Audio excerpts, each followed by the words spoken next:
Hi, everybody. Hi, everybody. Hello, all. Desiree, Hello, can you all hear me? we can. Yes. Okay, great. I don't know why my camera is not working. So you're the new historic preservation officer? Yes, Great. great to meet you all. Welcome. Thank Welcome. you. Thank you so much. This is a side note. When I tried to log on to this meeting, it said the meeting was Mhm. Monday, May 12th. I don't know what that's about. If that even makes a difference or not. Okay. Oh, yeah, I see that. Probably. Were we originally scheduled for the 12th and then maybe rescheduled? Might be our regular meeting slot. Okay, that might be why. Yeah, I just set up new links Yes. so that I can be the one to save the recordings. So if we have any weird things, that could be why. Okay. And I'm gonna see if I can fix my camera settings. So I know Darren, I thought he replied that he wasn't able to come.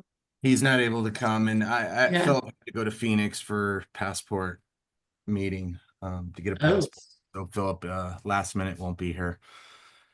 So I'm hoping, well, we've got 1, 2, 3, 4. That's and I'm assuming Mitch is gonna make it.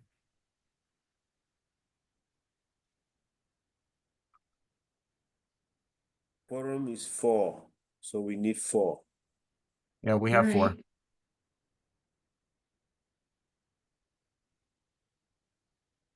Let's see. I have Polo. I have Grace. I have Hope. And I have Stephen. Yeah, you have 4. Great.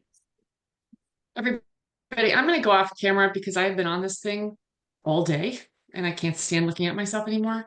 So I'm going to I'm going to be here. But You I'm look not great, gonna hear- Hope. You look great. Look great. Well, I'm still here. Look at that. I like that better. That's a good picture too.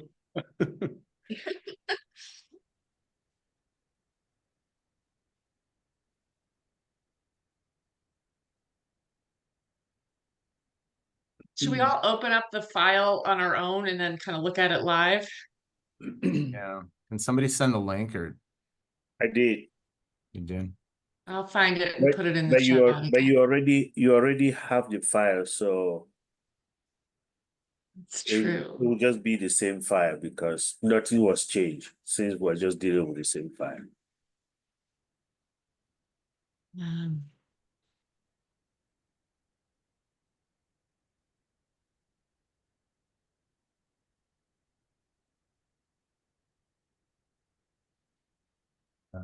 What happened here?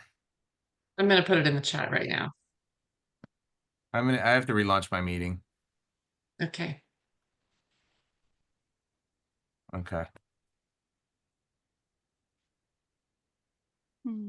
Yeah, so what I'm seeing that the link that you sent, Michael, I'm not able to manipulate. So hope you're putting something in that we can manipulate. Look in the chat. It's working for me anyway. Okay. Yeah, worked for me too. Okay.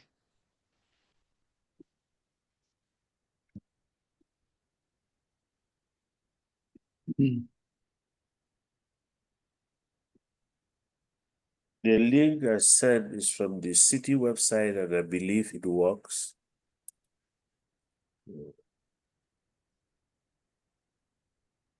Michael, I didn't catch that. Could you say that again?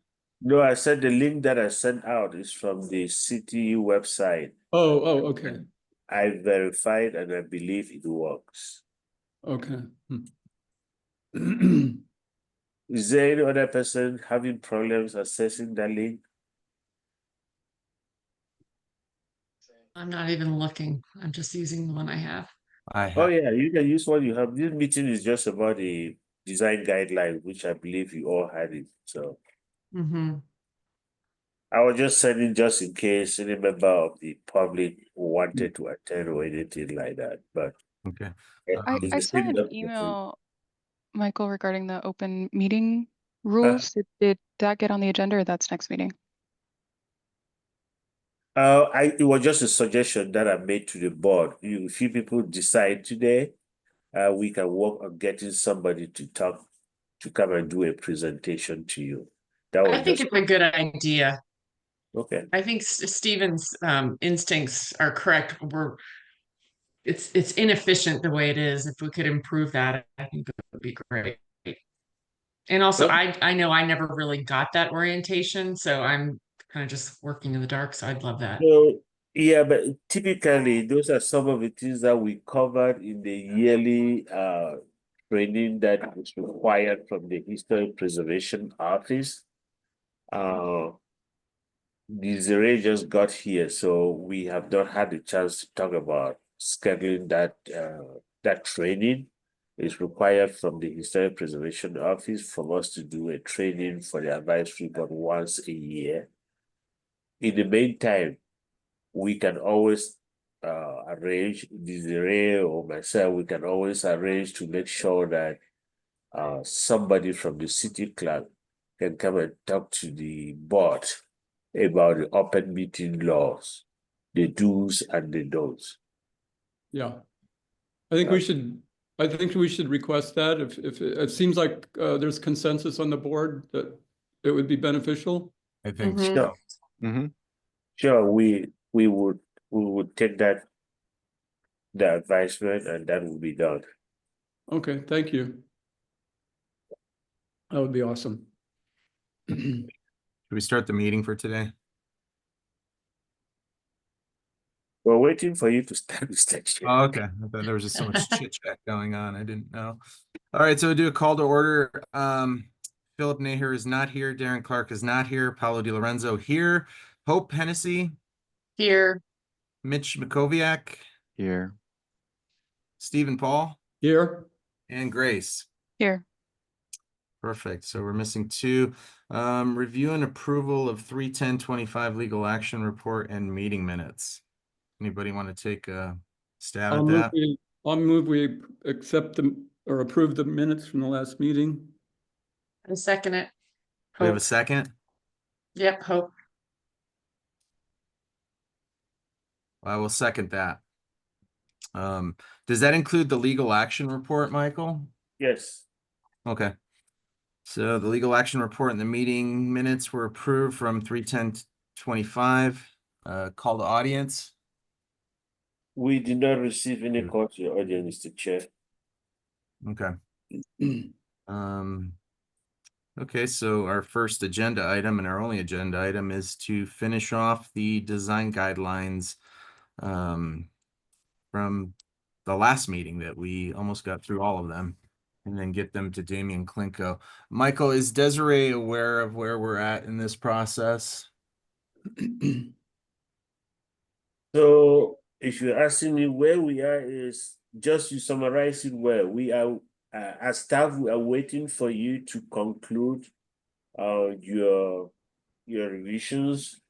And if you want to get into formatting and everything, you can do it, and then you will send it to us. There was an agreement in the board that you would like Devon Tinko to take a look at what we are proposing. So once you finish and send it to us, we'll be able to send it to Devon Tinko to take a quick look at it, and then he'll give back his comments or something. I'm not sure whether once he makes his comment, you want to schedule another meeting to review his comments before we schedule you for plans review subcommittee. I think that would be smart. So Desiree, we've been working on these design review guidelines for, believe it or not, 5 years now. It started off as a really big document that some other board members had started. We've kind of gotten it down to, I believe, 42 pages, and we've got another 12 pages to review. Damian Klinko is an outside party, and Hope, I'm not exactly sure what Damian does. You probably do. So do you want to explain why Damian's looking at the guidelines? Yeah, so he's the head president of the Tucson Historic Preservation Foundation. And we, and a very interested party, obviously, in any kind of preservation efforts. And he has familiarity with guidelines in other neighborhoods with historic buildings. And so I can't remember exactly how he got tapped in, but we felt like it would be wise to get his input based on his expertise. And also, I think, am I right that we all kind of like the idea of kind of being in line with other neighborhoods? Just, we don't want to be an outlier. Yeah, that makes sense. Sounds good. I expect him to be quick, but I wouldn't expect his comments to be minor. Just kind of Right. knowing him. And that's I why think I he'll think have we should a review lot to say. them. Yeah, so we definitely want to review them before they go to PRS. Oh Yeah. yeah, oh yeah. We would not, as staff, we're not going to send it to PRS without you reviewing its comments. And just so the board is aware, the guidelines are guidelines that are agreed by the board. So whatever comment Mr. Klinko will provide to you, it is still up to you to accept them or not to accept them. So Sounds good. Okay, Hope, are you in charge of this Well, last? yeah, let me trying to see where we left off because I think I'm hoping we feel like we got through a lot of it. And don't necessarily want to re-review any of it. Oh. So I'm going to just kind of scroll through my document, and I think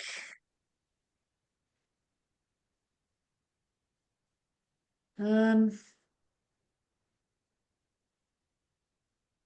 see a comment here on page is this? Like 15, a comment from Mitch that maybe needs to be addressed.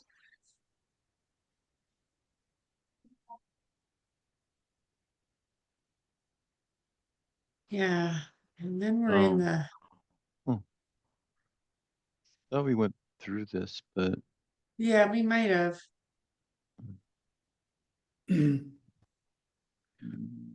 I actually had a proposal for this very paragraph. Oh, good. And I'd like to actually put it in the chat if I could, if I can figure out how to do that. Hold on. Does anyone else remember where we left off? Not I that thought we we had should about 12 address it. pages, but I see some red markings on page 27. Those are the Okay. first yeah, one. that sounds about right. And so the last time, based on the notes and the legal action which you just approved, the board continued with the review of the revision of the design guidelines from page 25. 25. So that's where we stopped, Michael, was page 25. No, that's where you started from page 25.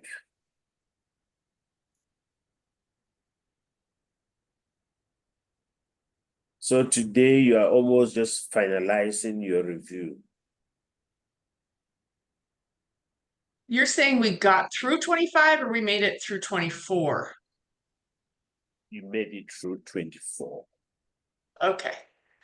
All right. So yeah, we're in the I mean, maybe we should start at side and backyard street facing fences on page 24. Although I definitely think that height section, Yeah, let's and have. I'm glad you're addressing it, Stephen, is something we shouldn't gloss over. Yeah, and I'm in a few minutes, I'm going to have to get a cord and plug my computer in. Sorry, but so can I just go ahead with this? So I just shared in chat my proposal for the edits to this section on height. And basically, it already says that you should not be able to use the height of a gabled roof or pitched roof as precedent for a parapet roof. I am proposing that we make a similar statement for 3 other building styles that can be found in the neighborhood. They are Spanish Colonial, Mission Revival, and Pueblo Revival, all of those have roof lines that vary in height. And so I don't believe that we should take, well, let me back up.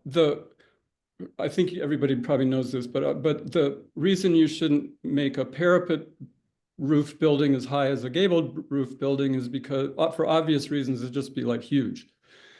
And so I'm saying that I don't think we similarly, I don't think we should be able to use as precedent for overall height for a parapet structure the highest point of either of those three styles. So you can't take a Pueblo Revival, the highest point in a Pueblo Revival building, and make a parapet building that is that high, because it's a totally different, you know, it would loom basically. And so that's the gist of my, so midway through that paragraph in the chat, I'm just saying, let me just read up farther. Okay, so for example, a uniformly linear, I added uniformly linear, I think I added those words. Parapet roof structure cannot use the same height measurement as a gabled or hip roof structure. So that was already in there. Did you say something, Michael? No, I was just confirming, yes. Okay, and so, and then it continued, in original version, even with the same height, vertical sides rising to full height have a much greater impact on the surrounding area. So this is my addition here. Similarly, a Spanish Colonial, Mission Revival, or Pueblo Revival building with a roof line that varies in height should not have its maximum height be used as precedent for a building with a uniformly linear parapet with no variation in its height. So that's my addition, proposed addition. I'm not seeing it in the chat, Stephen, is it? Oh, shoot. Oh, wait, sorry, guys. I think I'm supposed to send it. Okay, how about that? There we go. Sorry.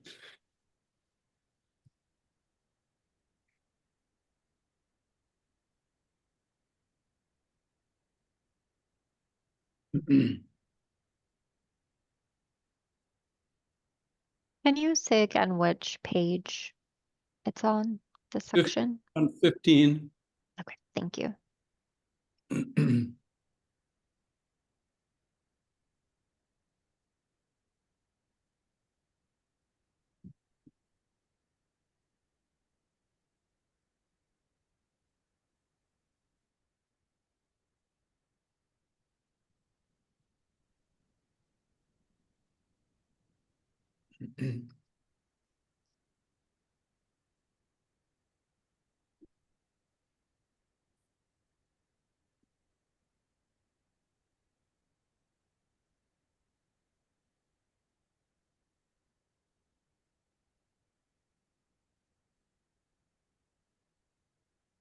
Mitch, do you have any concerns with that change since you made the first comment? I don't think so. I mean, I wonder if it could be maybe like generalized to, I don't know if we need to say the period of the home. So like the Victorian, we can just say gable for all gable things, and then for the three styles that you put in there, Stephen, they're all basically they don't have a gable, they have like a parapet, but the parapet is different height across, as you were saying. It's Yeah, exactly. Yeah. yeah. I wonder if we could just generalize it to that, and then Yeah, a lot of them, I mean, Um, have parapets, but but the parapet itself varies in height as you go around the building. mm-hmm. Yes, yeah, you could, yeah. Well, that's just a small change, but I think it works either way because you do say the roof line varies in height, so. Yeah, if my phrasing can be simplified, I'm all for it. So. Mhm.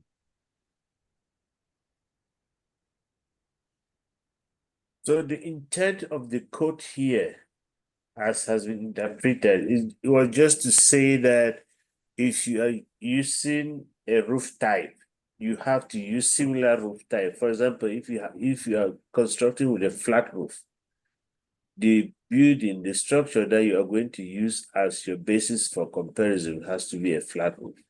If you are doing a gable roof, you have to be using a gable roof so that you don't intermix them. That was the intent of the code, which is consistent with what Stephen is saying here. Yeah.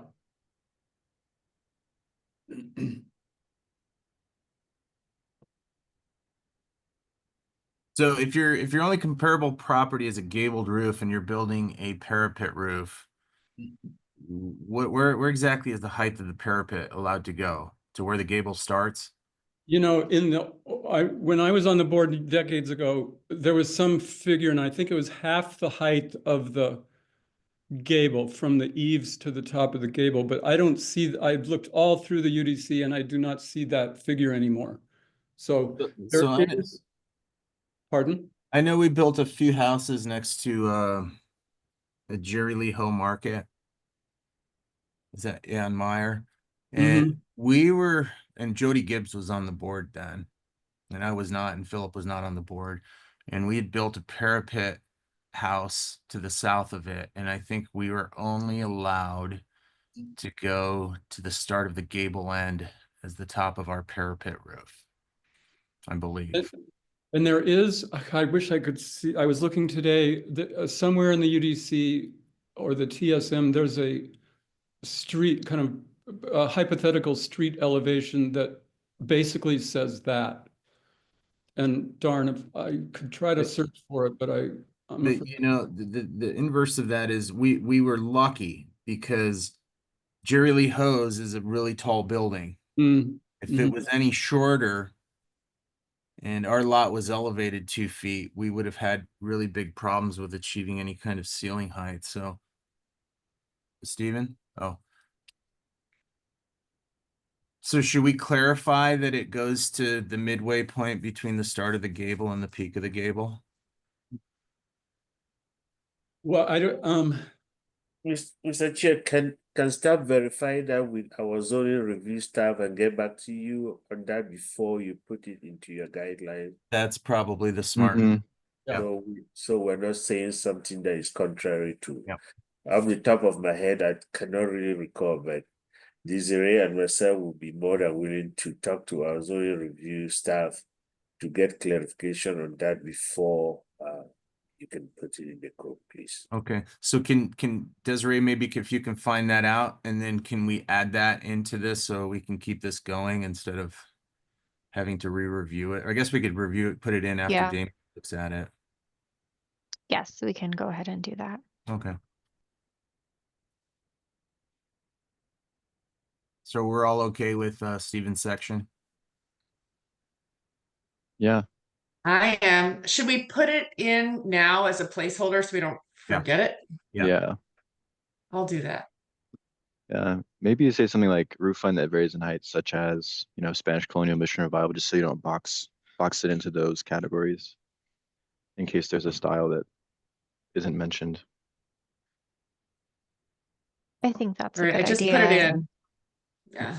I think we understand the intent of it. It's, yeah, essentially could compare the roof height to other properties of similar style and period. Yep. Exactly. All right, well, I just added what Stephen wrote up. If anyone wants to make any change it with a note, that it's going to be further refined, but if anyone wants to make a few additions now, go right ahead. Well, I think if you just put what Grace said, you know, just compare roof with similar style, same period, like that, make it generic as such without really going into any specific details, still okay. But that's the intent.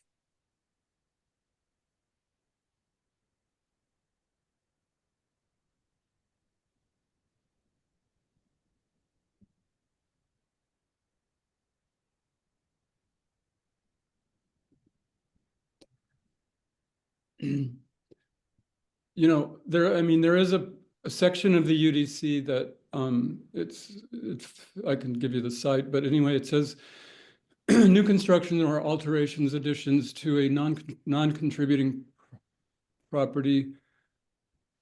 So new construction, basically, or alterations or additions to a non-contributing property shall be constructed no higher than the tallest contributing property located within its development zone and shall generally conform to the typical height within the development zone.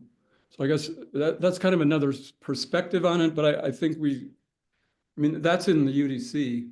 Uh-huh. So in our guidelines, I think we should, I mean, I guess that's just another way to look at it. So I think we could probably move on here if everyone's okay.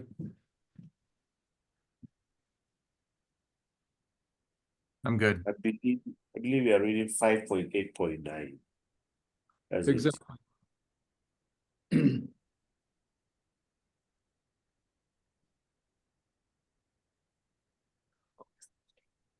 Okay. Okay.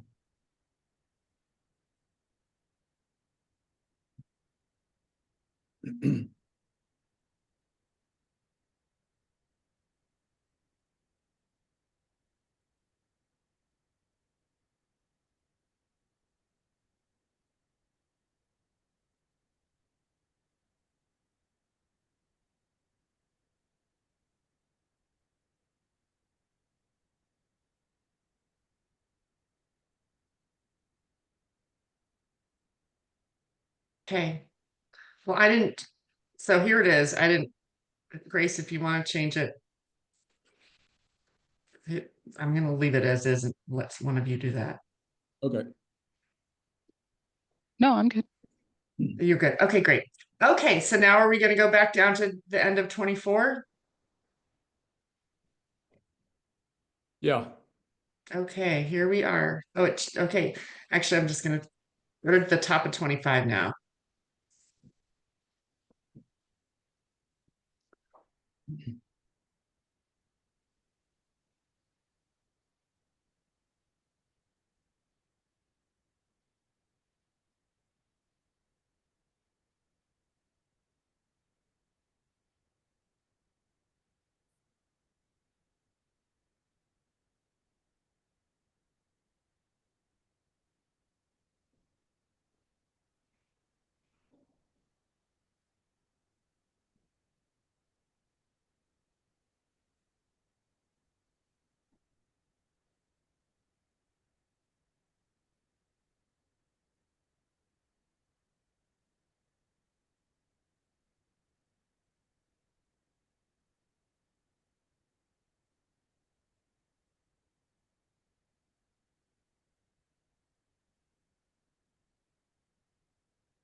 So are we just jumping to the next comment or everybody's reading through it right now?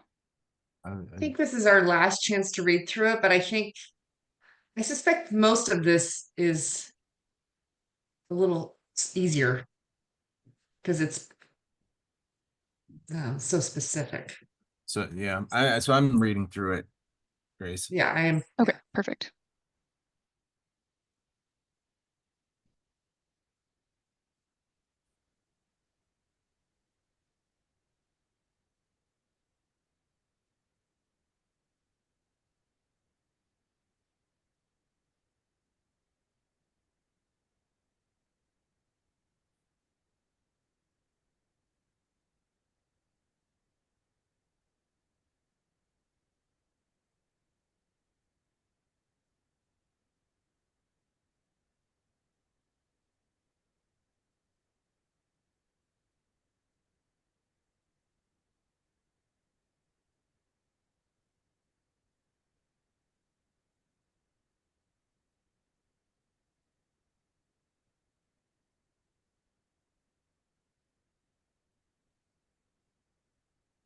I think we discussed these pages. Like we talked about streets and alleys. Somebody brought up the Bob Lanning.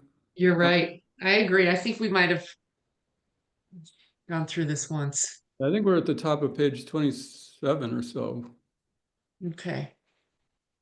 We also talked about mesquite trees messing up foundation, roots messing up foundations. And I can't remember what we. Do you want to add a line here? It is recommended not to plant blah, blah, blah. And then you could say mesquite trees are known to, Above that paragraph that you're just highlighted is the last that addresses that. oh yeah, you're right. And I think we added that. Okay.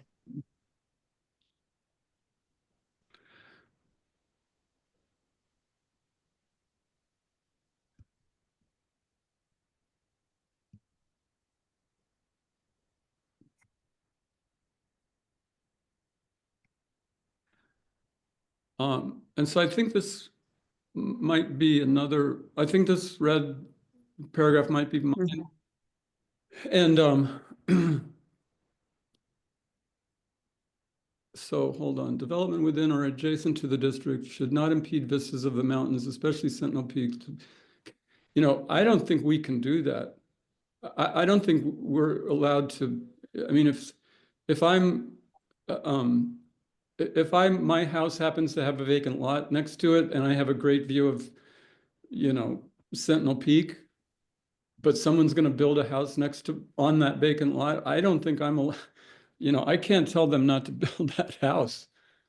If that's what this means. Well, it says we're not empowered to demand, but compliance is strongly encouraged. Mm-hmm. Yeah, I just, this seems like an overreach.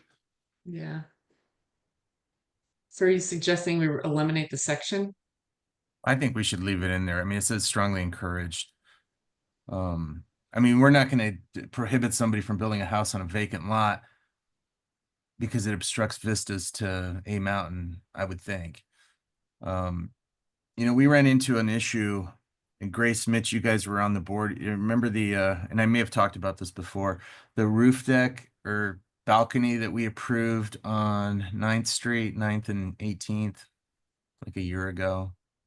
Do you guys remember that? Grace, it had a water harvesting tank. Yep. I know you mentioned it recently, but I couldn't Yeah. bring the project to mind. Yeah, so and I think we approved. They had like a small balcony that was not usable. It was just a fence to not fall out of the door. And we allowed them to do a balcony, and it totally ruined the neighbor to the north's privacy. Because on that balcony now they can look into their bathroom. Yeah. I'm not too happy about that. Well, I thought the project was they were adding a room on the first floor below the deck that was already existing. Did they add something else to it? I don't know. I thought the deck became part of that first floor addition because and they were able to use it. Gosh dang. I was thinking that the existing deck was also on the south side of the property and there was like a house between them and the north. I wonder if they built it per the plan, if they're having this much privacy concerns. Hmm. I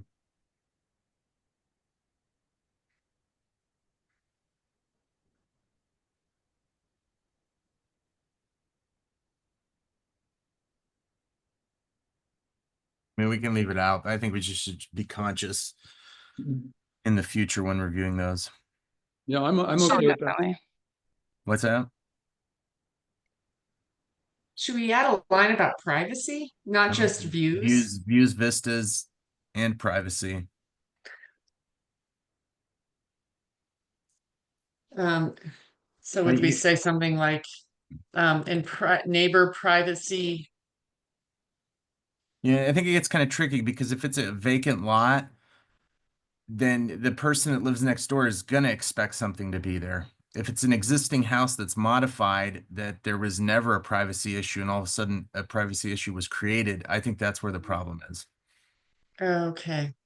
But if it's a vacant lot, it's like Steven said, you can't prevent them to building their house because your view to a mountain is obstructed. So how about a line that says for existing, for renovations to an existing Renovations or structure, additions to an existing residence.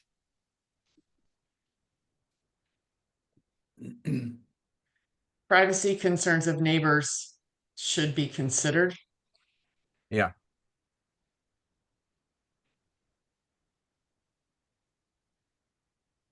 Okay. All right. So I'm going to take out the red.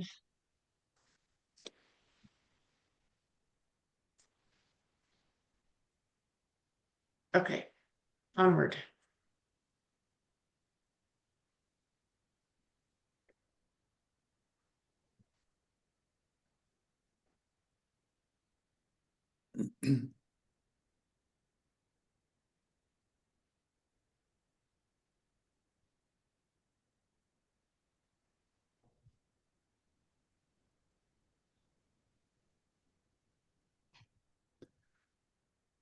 Is there a glossary at the end that is, I There mean, is, just, there is.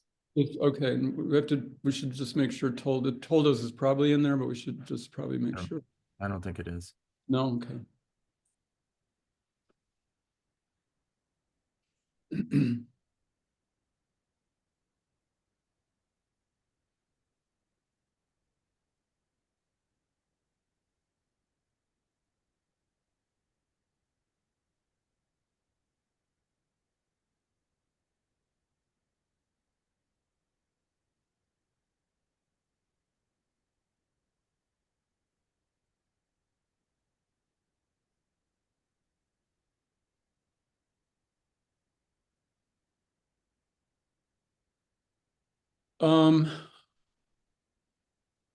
Under where it says for new construction, refer to these guidelines, give window openings vertical emphasis. In general, that's appropriate, but in the case of the project at 514, is it West 17th? There are houses with steel casement windows that have a horizontal emphasis. Should we, it seems like we should accommodate that. Or the overall opening may or may not have a horizontal emphasis, although I think it does. I think they do. But the individual panes have a horizontal emphasis.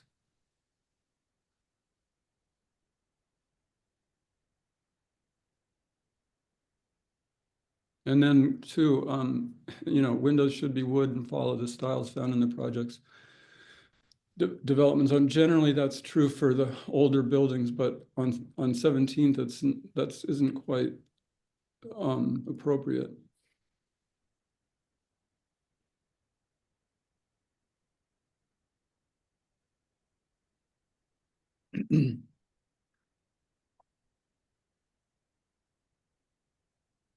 Or I should say, in the few buildings to the west of, down the street from that project, they're not. I mean, I'd have to look at the houses to the east, but I mean, in general, I think I think we need to accommodate the later in the circumstance where there's an application that's has in its development zone steel casement windows. I think we need to accommodate that. What about new windows should be wood or steel and follow the style found in the project's development zone? That's good. I think the intent of this kind of earlier in the discussion was really to make sure that the aluminum and vinyl were Mm-hmm. kind of emphasized to not be allowable. So I think from my perspective, I don't want to speak for the whole board. I think the steel, and especially the ones we've seen recently, are great. Yeah. I thought we had a discussion in the past that we were going to allow wood or aluminum cladded wood windows. Do you guys remember that? That was before my time. Yeah, it was I don't Grace remember. and Philip. Yeah, I do remember Mhm. that. And I think we did land on the wood clad aluminum would be fine. Yeah, Or yeah. aluminum wood. great. Pretty consistent with other districts and just Mm-hmm. in general, my experience and working in different cities. So Desiree, can you clarify that, like in other cities, they're allowing wood windows that are cladded in aluminum? Yes, as Okay. appropriate replacement because pure wood windows are very expensive. Mm-hmm. And the aluminum wood don't clad last very- windows, yeah, and they exactly that's another consideration.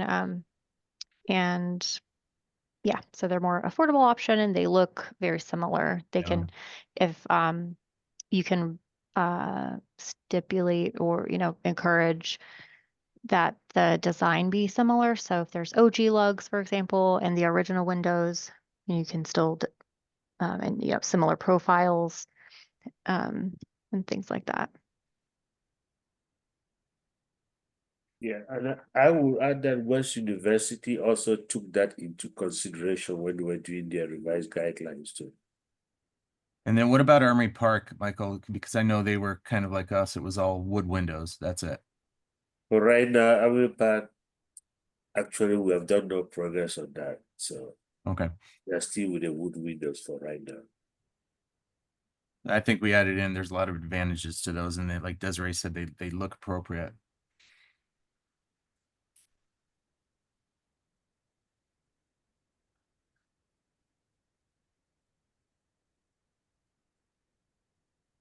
Yeah, the language here has similar shape, design, operation, including the widths and profiles. Could add something about OG lugs if you wanted, if that's a common Mm-hmm. I think that- feature. Yeah. Oh yeah, and you have divided, well, panes, divided lights. I don't know if you have any language anywhere about true divided lights or simulated divided lights, if that is a Yeah. I think concern. yeah, no, I think it should be a concern. Yes, absolutely. So where is that, or where should that go? Somewhere in one of those bullet points. Okay. Hope, can you write that in? Like, divided light windows must be true divided light, true divided light windows. I guess I'm gonna put it here. Must be true, Divided light. divided light, not.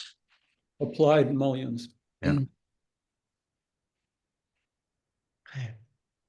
I don't know if you want to put any kind of, on case by case basis. I mean, sometimes depending on the windows, it can be very expensive or, challenging to get those if they're, I don't know, say it's a unique type of situation with the windows, but just something to consider. Yeah. And then I think we just not have them do divided light if they can't.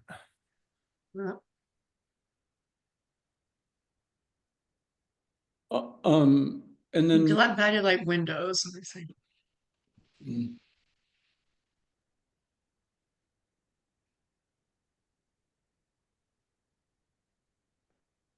and then can we put, did you use the word OG? OG lug. OG, yeah, can we add that too? Because that is one of the kind of charming qualities of the older wood double hungs. Something like historic moldings and OGs are encouraged no matter what the window construction or something like that.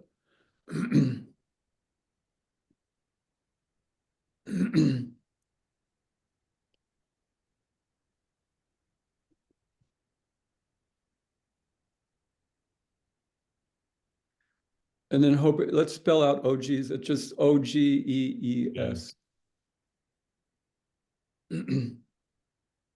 I didn't know that word. You were thinking original gangster, huh? Right. Or OG, everyone's using OG for original, yeah. Well, one us. I thought that there was no S at the end, Stephen. Is that incorrect? Well, I'm just, because multiple. moldings is plural, I just thought, oh, Oh. should be plural, but. I can take, here, I can do this. That's fine.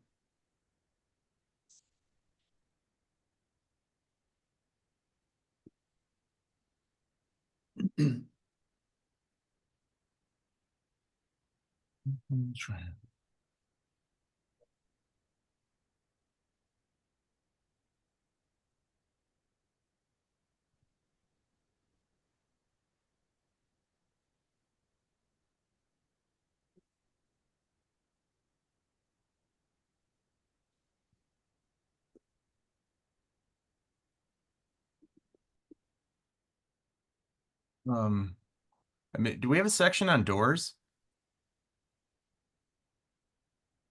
Oh, I just saw something we have to, yes, it's up on page 20.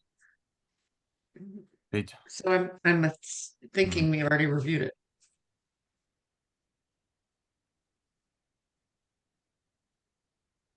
Doors, yeah.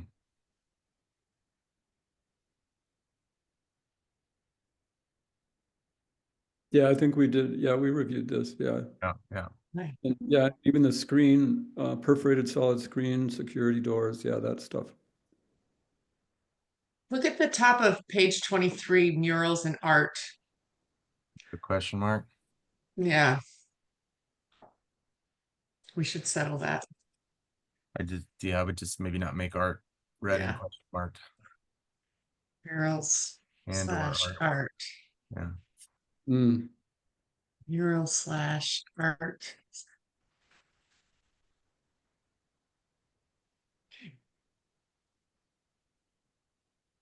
Like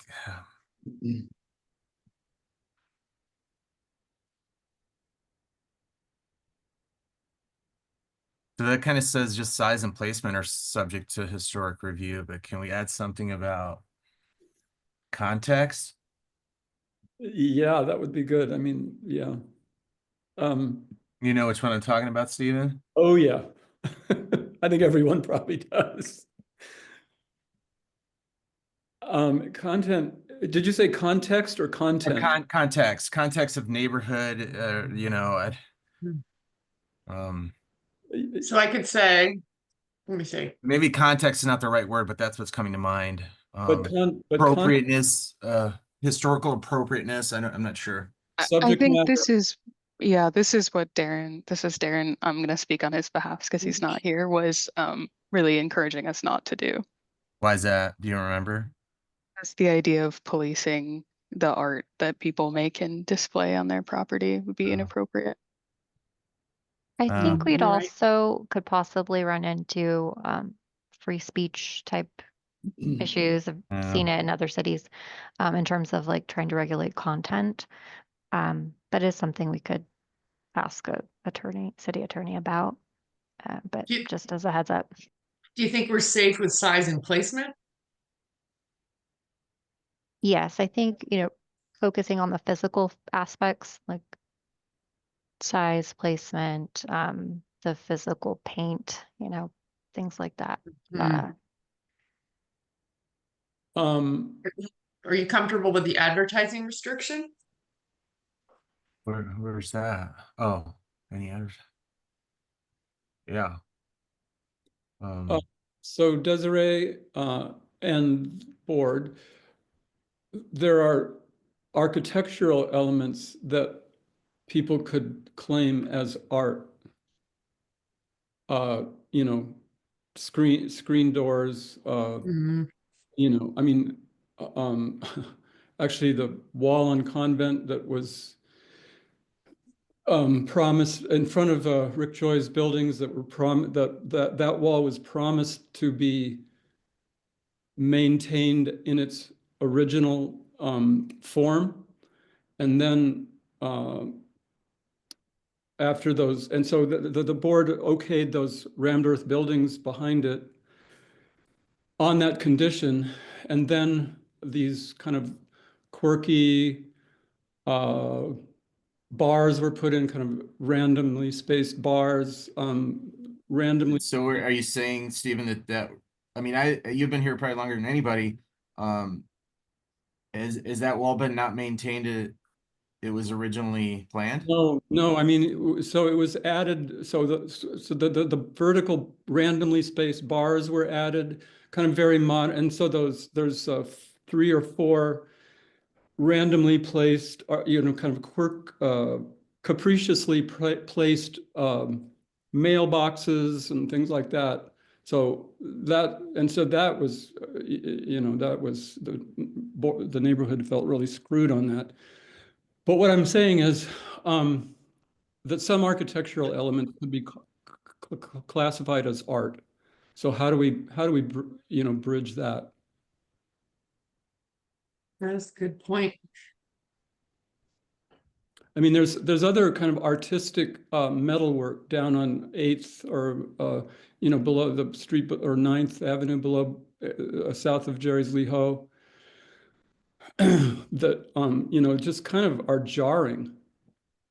If you're from out of town looking at this kind of old barrio, and you drive down there and you look at these kind of fancy, or not fancy, but artistic, I'll say, I don't know what else to put it, but kind of gates and things, they don't go,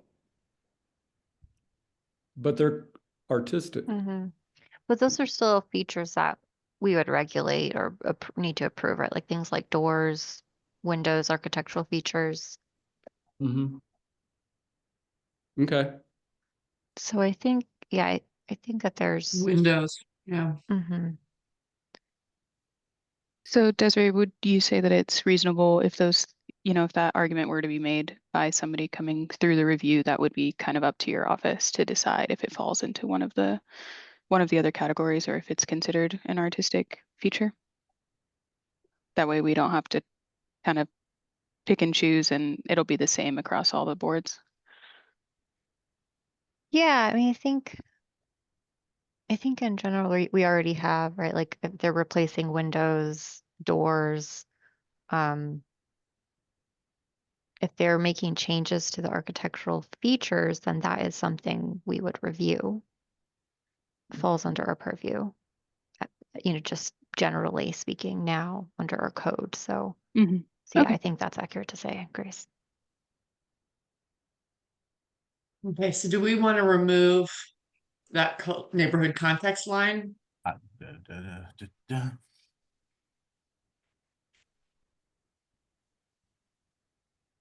Ooh. Can you highlight it? Hope I can't find it. Top of 23. Oh, um, Um, no, I'm okay with leaving it, and we can. I mean, we don't want to inhibit free speech. true. Something That like seems to be the norm. encourage. Right, but it's kind of, I don't know. There's a certain statue in the neighborhood that's it's totally out of context for the neighborhood, and I don't know. Yeah, I'm just wondering, Paulo, if that's if we had a neighborhood association, that might be something we could bring up, but or just neighbors, just kind of peer pressure or something. I don't know. I mean, Or direct, sometimes it's nice to direct. I mean, I tried to I'm friends with Luis there, and I asked him about it once and questioned him, and I mean, I about got my head bit off by him, but What did he say? How did that happen? with Luis. With the statue? Well, I mean, Luis is a very prominent Tucson artist, and he's a good friend of mine. And when it went up, I asked him. I said, why is that statue? I understand the Cesar Chavez down on 6th and at 5 Points, but what's the deal with the Cuauhtemoc or whoever that is over by Exo? And I mean, I got an earful. It's almost, I mean, I thought it was like done by some Anglo, like, Right.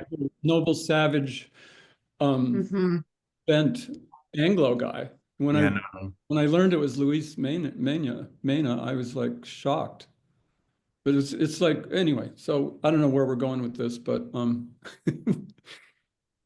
I think it's a common observation that that thing is wrong for the neighborhood. Odd. It's odd. Yeah. I mean, if I read this sentence, we're saying size and placement are subject to historic review, can include advertising, and should consider neighborhood context. We're not saying content and subject matter. So, Grace, I want to honor Darren, but I don't think we are doing anything about free speech here.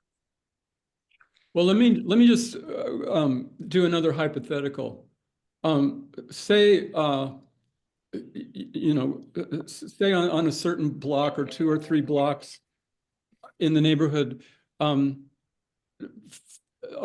majority of people on the block wanted to put a big sculpture in front of their house.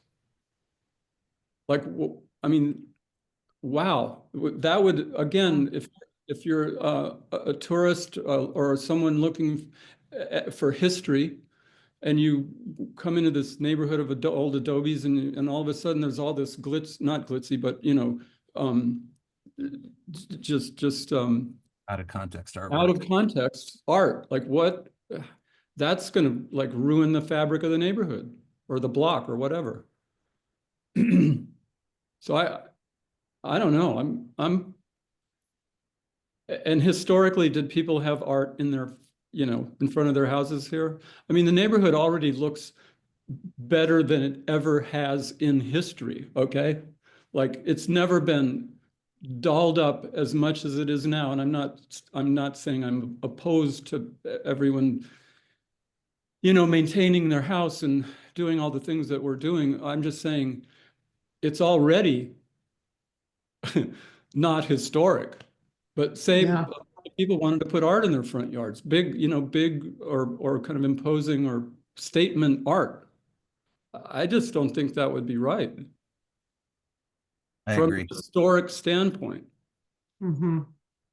Well, there are restrictions on fences and other things that obscure the Mhm. property, so maybe that is where that would fall in. And Yeah. Hope, I think you asked at some point about the advertising. I think that we included that as a distinction between murals or art and signage. Somewhere else. It cannot include advertising, would be like once it Mhm. includes advertising, it becomes a sign. I think that was kind of the intent. I see. Yeah, I think we'll have to look at the UDC. I don't recall seeing anything about yard artwork or, statues that are on private property in people's yards. So we'd have to look to see if that's something that's even Would that be, could something we that can be, regulate. yeah, sorry, Desiree, could that be something in the interior standards does that address that at all? Do you know? Oh, the Secretary Sam just Yeah. no, I know mean those, but I haven't looked at it. generally, I mean, unless it's like in a public, you know, space, I haven't seen, regulations on kind of what people put in their yards and kind of more like decoration and art. From my perspective, as long as it's not, attaching to the building or taking, that's just like a person who lives there that'll come and go with the ownership, but the actual historic fabric of the house would be consistent. So I wouldn't be as concerned about things that people are placing, outside of the house.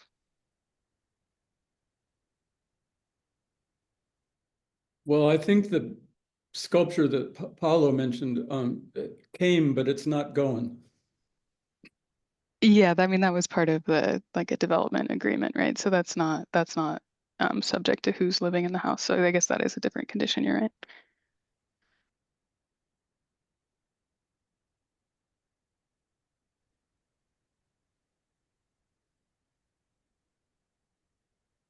But what can we do can we include anything that, to address art in people's yards? Or on It's outside of their buildings.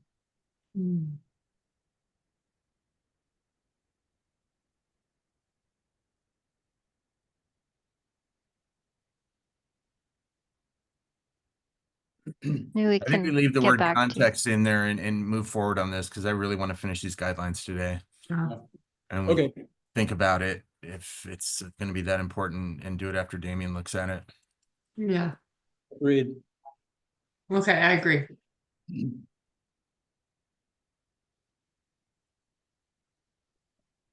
Okay, back down to page what, 28 or 9?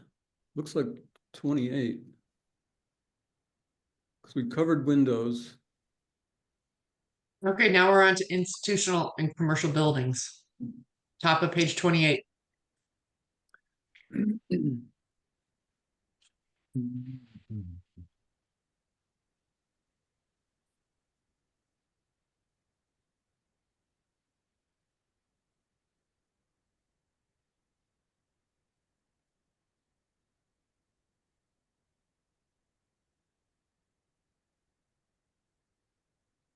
So that first paragraph is just context, historical context.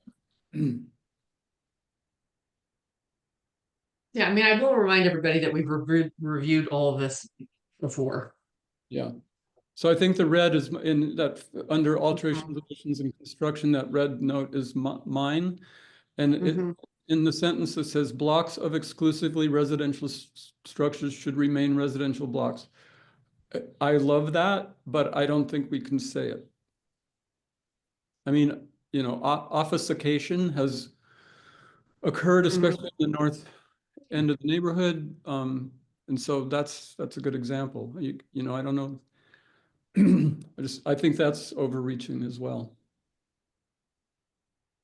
Yeah, members of the board, it just depends on the zoning. If you have a zoning that is HO3, somebody wants to put an office, by law, you cannot prevent them from putting an office there because it is zoned for that. I think we should take that line out. I mean, we say in front of it, historic use is encouraged and recommended in most cases. But I'd rather have a lawyer's office if they're taking really good care of their building. Yeah. Okay, is everyone okay with me removing it? Yeah. Yeah.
This should go.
Does this commercial zoning only is applicable along Cushing Street, Stone Avenue, and portions of South Main? I mean, doesn't Convent have quite a bit of commercial zoning?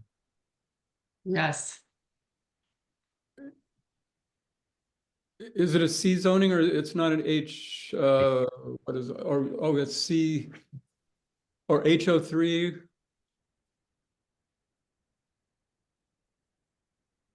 Michael, does Yeah. the HO3, does that coincide with the commercial zoning or is that just office?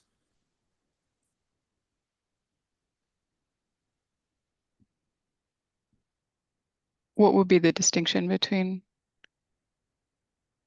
I mean, would an office use not also be commercial? I would think so. I think we put Michael to sleep.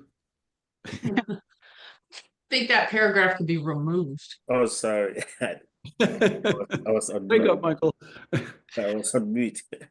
No, HO3 is office. Some offices are considered a commercial property. If you're using it as an office, you build a building, you say you want to use it as an office, it's a 2 or 3 story.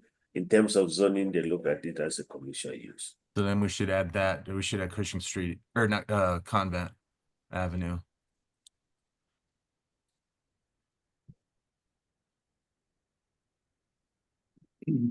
Well, the commercial zoning is something that could change, right? If somebody could rezone their parcel. Yeah. So Yes. I don't know that we would want to limit, maybe we make a statement about commercial zoning and not indicate where that applies. Because I'm looking at the map here, most of Meyer is zoned HC3. So I mean, I think it would get kind of tedious to try to list all of the streets in which you may be able to have a commercial use. So Grace, I think you can zone down as a property owner, but you can't zone up. In other words, you can't become, you couldn't, if you have a HO, whatever it is, 3 or the office zoning, I don't think you could turn it into a CHC zone. No, you can. How is, You oh, can. okay. No, you can. There's no limitation as to which direction you go. It's just that sometimes that is spot zoning, which is very difficult to get. People don't just do it just because it's a tedious process. But if you have the way of justifying why you want to go up or go down, you can always do it. It's just that spot zoning is a very difficult thing to go through in any city because the process is tedious. Hmm. So then I'm wrong then. I thought you could zone, if you had a commercial zone, you could zone it, you could change your zoning down to a residential, but if you had a residential, you could not go up to a commercial. Well, I think you can if you can meet the site Yeah. requirements, but you also have to go to the Board of Adjustments, don't you, Michael? Yeah. Yes, you have to go through all that. You have to go through the zoning examiner and all that kind of stuff. So it's just difficult. So people don't do it. They call that spot zoning. It's very difficult to get, but you can do it if you really want to. So Grace, could you restate your point? I just want to make sure I'm not missing. Yeah, so this paragraph says commercial zoning is only applicable along and then a list of streets. And if you look at the zoning map, then there are more streets than that that have a commercial zoning right now. So what I'm proposing is that we remove that sentence so that we're speaking about the qualities of commercial buildings or commercially zoned parcels and not specifically calling out which street they may or may not land on. Sounds good. Yeah, I think that makes more sense. yeah, me too. Grace, do you want to make that edit? Yeah, absolutely.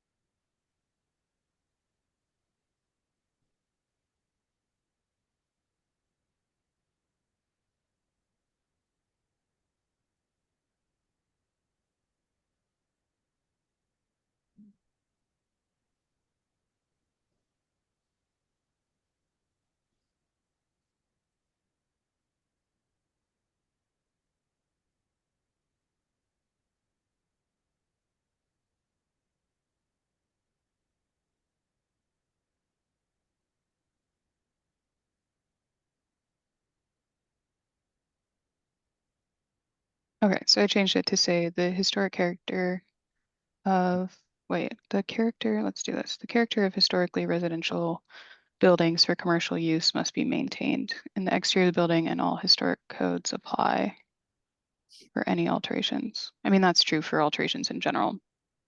I don't know that we need to state it here, but I don't think it hurts. Do you want to take out the word such? Yes, absolutely. Thank you.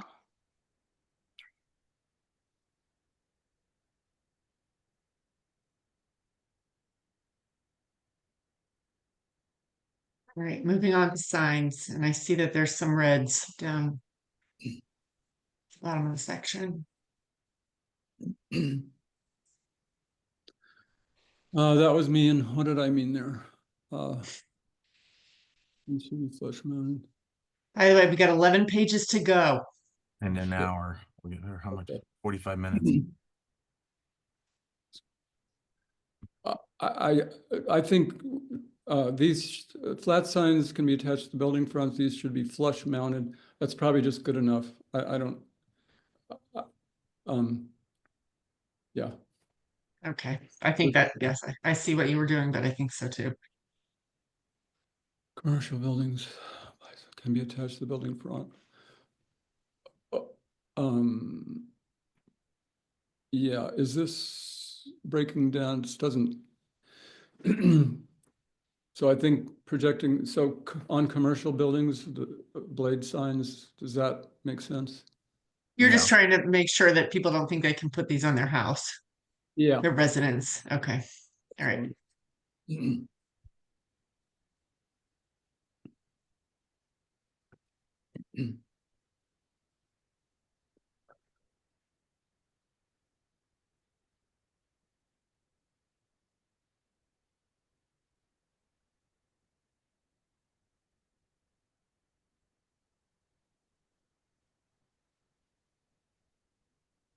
Did anybody read the Adobe repair guidelines? I came up with those. I'm sure there's things to add or maybe take I out. refer to them and use them in my own home, Paulo. So yes, thank you very much. Oh, okay. Awesome.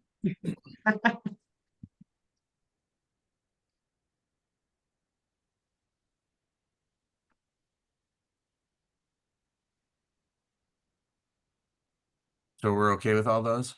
I thought it was clear and very specific instructional information.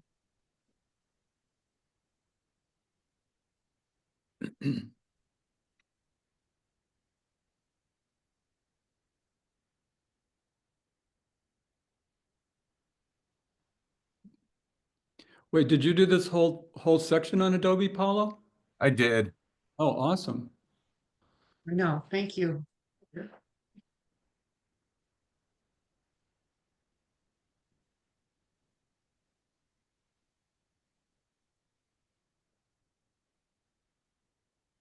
Are we off to energy? Yep, What is that first sentence? Energy measures that are seasonal and temporary do not require approval. like an AC in the front window, AC unit, is that what you mean?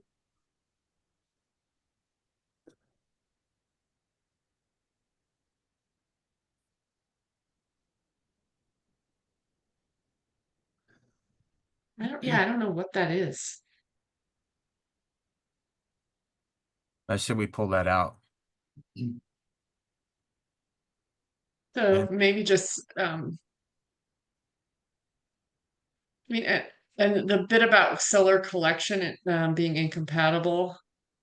I don't think we can not allow people to not do solar on their house. Yeah, and we address placement in the next bullet, so. But this was mine, and I just was kind of setting the stage for how important it is to consider location. I wasn't. I'm saying- fine with that paragraph that you have there. Okay. Where Yeah. do you want to move it down to the next bullet? Sure. Yeah, that would be good, I guess. Yeah. Let's see.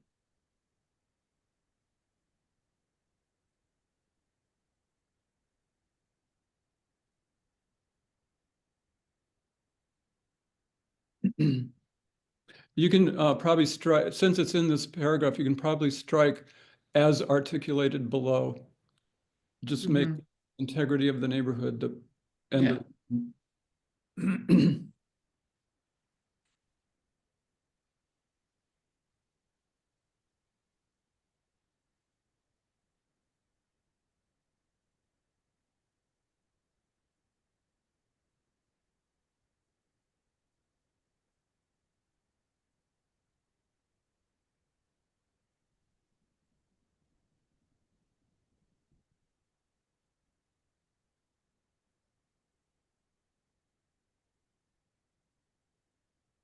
We'll look down and see if Todos is in the,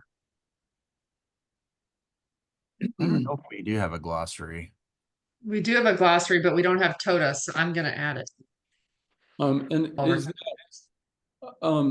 that seems like a good definition that I put in there, but I'm not I'm open to edits on that. Typically, they don't have any porch posts. No, I mean, Toldo's, masonry or canvas awning projecting over a window or door without supporting post to ground. Mm-hmm. Sounds good. Okay, you wanna read that to me again? I'm gonna Well, delete this from here, and then I'm gonna go down to the, and add it to the glossary. So do you wanna read that to me again, Paolo? Yeah, where's the glossary? What page is that? It's page, well, I think it probably starts Yeah. on 38 or so. I'm on 40. Let me get there. RS Toto. So it's TOLDOS.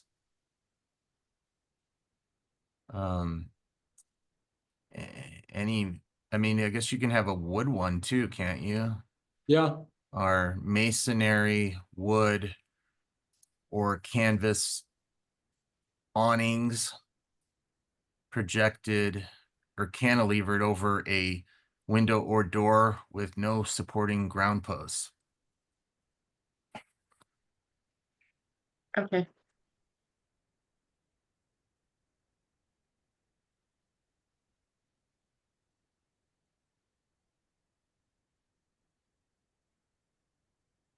Okay.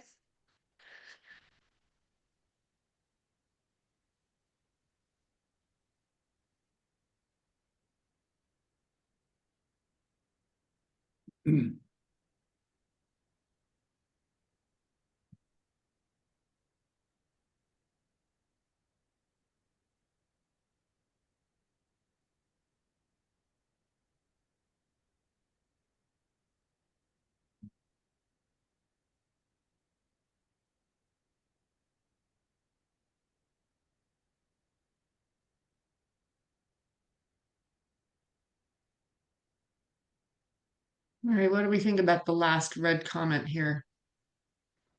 On 33. Yeah. I think that might have been me, but I can't remember. Okay, security door should be, I mean, I think that we've covered that. So it's Mhm. each statement about perforated. So What is a classic screen door? so in my mind, a classic screen door is a wooden, in a wooden frame with old, with aluminum screening. Oh, so it's like an insect screen. That's not really a security door, but Oh yeah, no. Yeah. And those appearing Yes. classic screen doors. security should be simple in design, and those appearing as classic screen.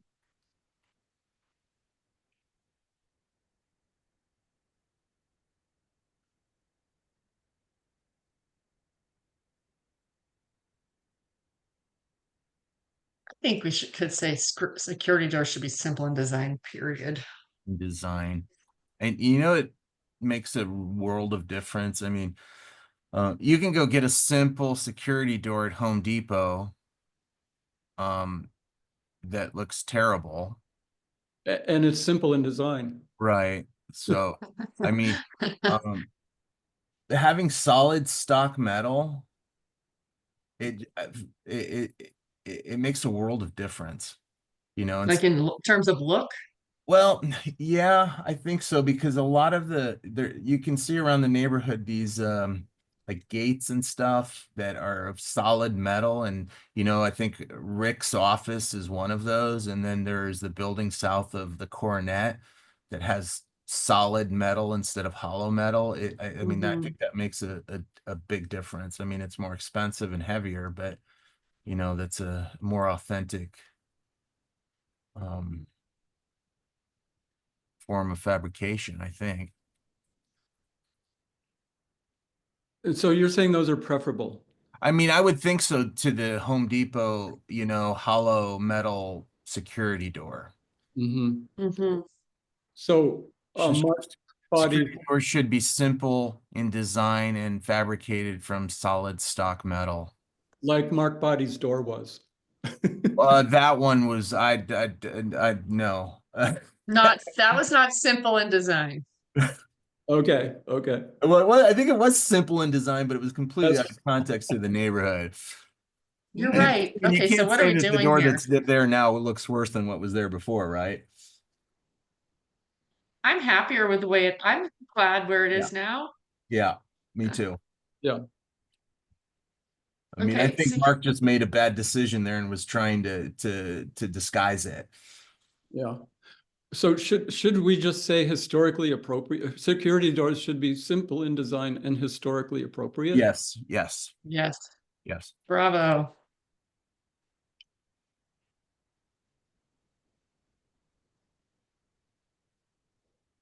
Okay, now look at all this. So Are we can deciding not to include this? Yeah, that's my proposal is that we refer to the Secretary of Interior standard website and we remove these duplicate references from our guidelines. What does do everyone we, think? yeah. Do we have a link to the standards, the Secretary of Interior standards somewhere in here? Hopefully, let's Yes, check. they end. There's a historic preservation online resources section that Mhm. should, let me double check, have a link. Yep,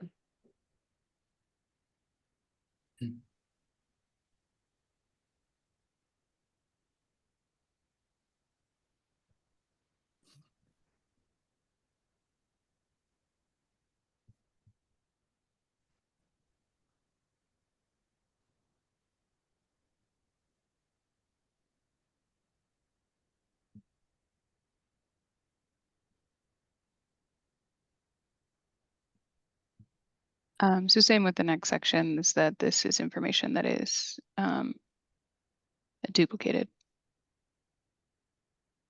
Cut it Okay, out. yeah. Zap it. okay. Just gonna try to get this. There we go.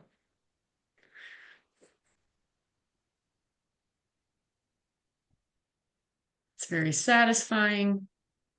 Gonna make it shorter. So this is just process. This is just Yep. the process. So we're probably good there. Hmm. Then yeah, definition of, titles of staff and things like that. That's good. Terms of reference.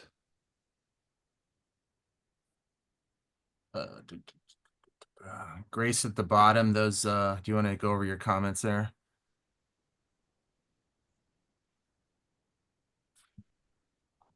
Very last section. Yeah. Yes. Sorry, I'm just scrolling down. Yeah. Okay. I think we can scrap this highlighted area.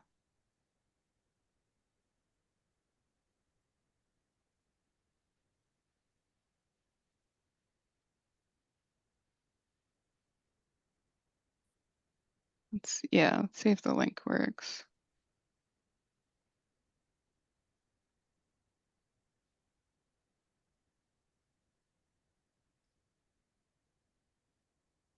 Does for me. Okay, perfect.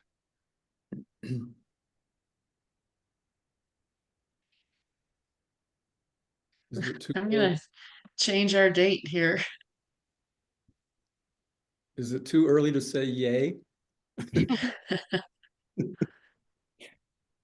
Now you can, Stephen. Okay, yay. What about one more? What about this credit for Erica Perino? What do you want to do with that, Grace? This link doesn't work. Neither of those links work. This was 2 years ago. I don't remember. Is this the person who made those drawings? At the top, we have like a bunch of different style examples. Oh, and that link, yeah, that's right. Her link's not there anymore. But I'm assuming 2 years ago I did check to make sure that's the person who drew these. And now Yeah. I don't remember. But I think that I guess the point is whoever made these drawings should get some credit in the credit Yeah. section. So we can say thanks to Erica Perino for the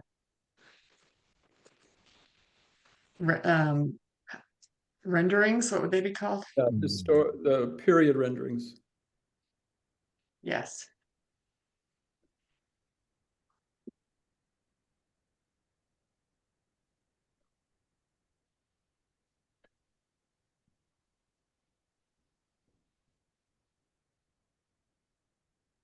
Hey. Okay, so we're under 40 pages. That's something. Awesome. Now it's 20 times longer than the current set of guidelines, right? Those are 2 pages long. Yes.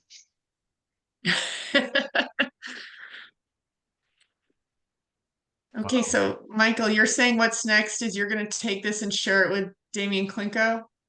I will when you send it to me, yes. You want me to send this Michael, to you? you're on mute. Want me to put it in the... You want me to put this in the chat, or you have the link, right, Michael? No, you will send it to me and I'll send it to Devon Clinton. I just downloaded a Right. PDF. I'll send it to Michael right now. Yeah. Okay. Oh, I see. Okay, great. Or did he indicate if he you would might prefer a Word document? Also include Desiree on that, please. I think you should send him a Word document so that he can edit it. Smart. Or I should say make suggestions. Okay. That's true. I'm on it. Hope. Okay.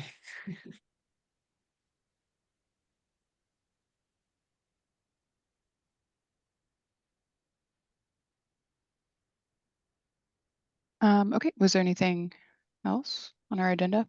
Michael, if on the open meetings kind of whatever you Yes. call it, familiarizing us with the open meetings, do you foresee that taking like 10 minutes, 30 minutes, or is there, I'm just trying to figure out if there's, if we have, sorry, if we have a long agenda with other business, I'm just wondering if we should, how, we want to fit this in so it doesn't extend a meeting too long.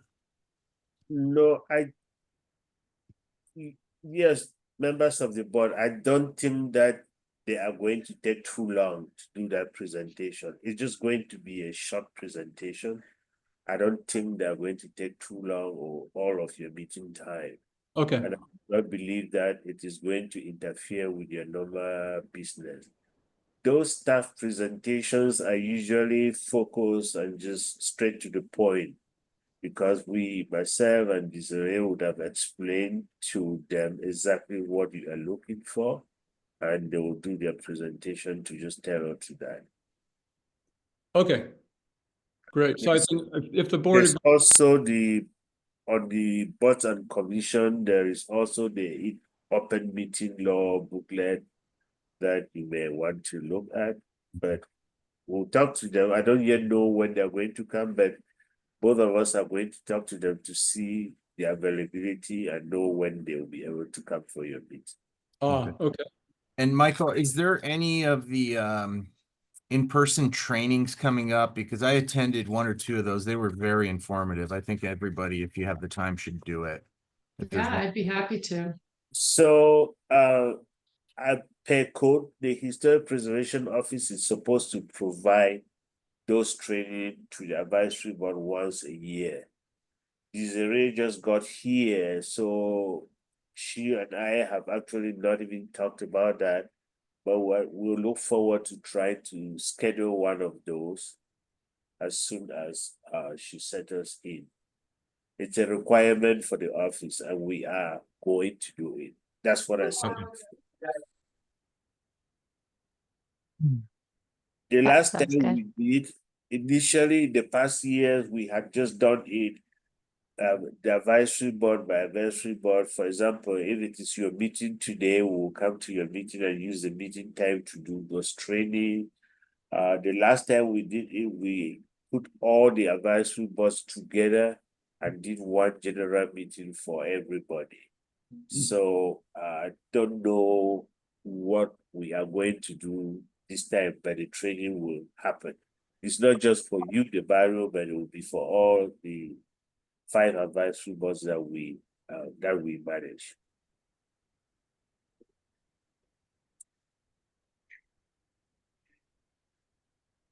Okay, sounds good. Do we have any staff updates, Michael?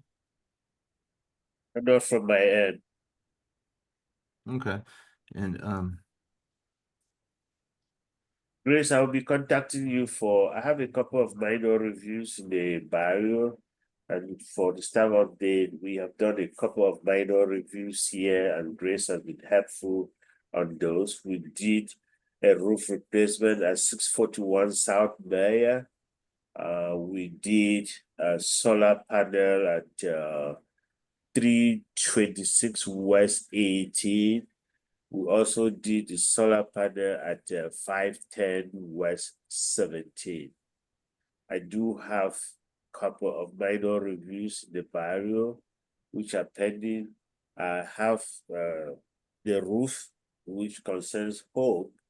I have that pending on my to-do list, and we would be doing that review also not too long. Thank you. which roof is that? What? I forgetting the address off the top of my head. It's 7 470, it's mine, right? Oh, it's yours. It's yours. It's Hope's house for the little piece of roof that is put between her house and the neighbor. So we resolve that we're going to do that as a minor review. I just need to get somebody from plans review, get somebody from your board, so we can stop by. Of course, Hope cannot do the review on her own Mhm. property. So, but I've not forgotten about it. Thank you. Who's going to do your Do I- review?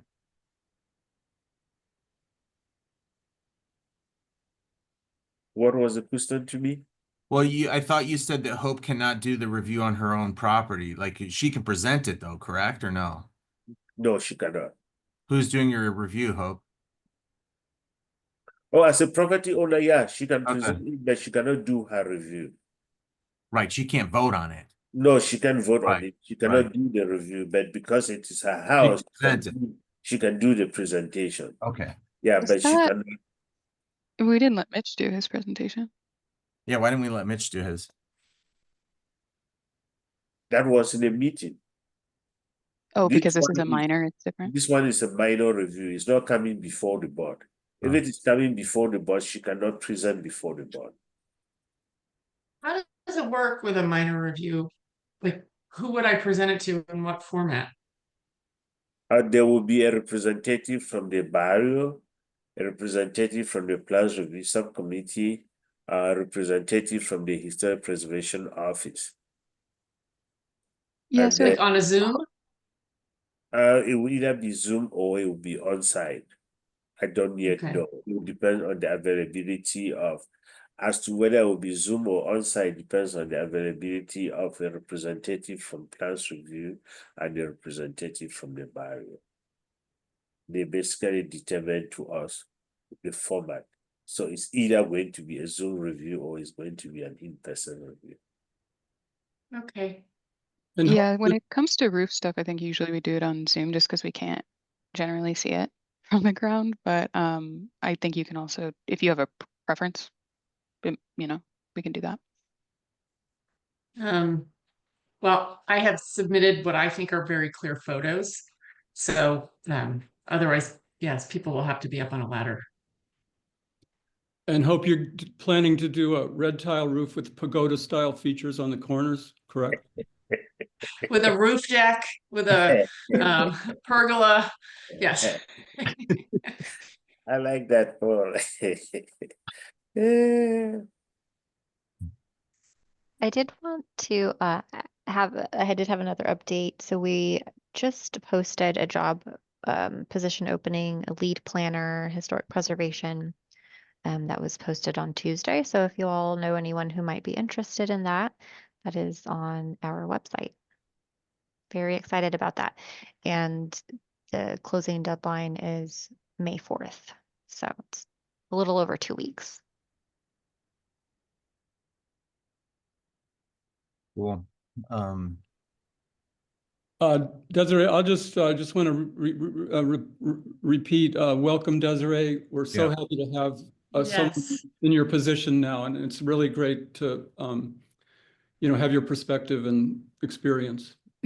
Oh, thank you so much. I'm really excited to be here and yeah, I look forward to working with you all. Desiree, I don't know if this is appropriate, but do you just mind telling us a little bit about your experience so we know if we Sure. can?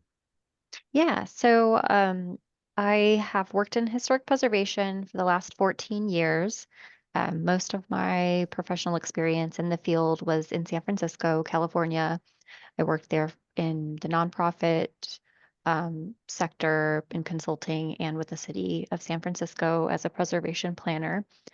Moved back to Arizona about 5 years ago and started with consulting and then worked with the City of Phoenix Historic Preservation Office as a senior preservation planner. I'm also an advisor to the National Trust for Historic Preservation and co-founded a national nonprofit called Latinos in Heritage Conservation about 10 years ago. And we became a registered nonprofit in 2020, and now we're a re-granting organization, and I still stay on, or I'm chair of the board for that. So that's, yeah, in a nutshell. Well, thank you and welcome. Yeah, thank you. Yes. We'll push for an adjournment. I mean, if somebody want to make a Yes. motion to adjourn? Also move. I'll second that. Everybody, thank you. And Michael, you'll let us know about May 12th, about a week before, what the agenda is and Yeah, I'll do. I think we have one project which is surely going to come. okay. The Gustavo has a project which is trying to bring to you. There is a porch at 538, I would say, West 17 or so. And then Mitch has his project also that is lingering around. So for sure you'll have a meeting, but I'll let you know. Okay. Well, everybody, thank you very much. Thank Thanks you. all. Have a good Have a night. Bye, good- everybody. Bye-bye. Thank you you. all. Good night.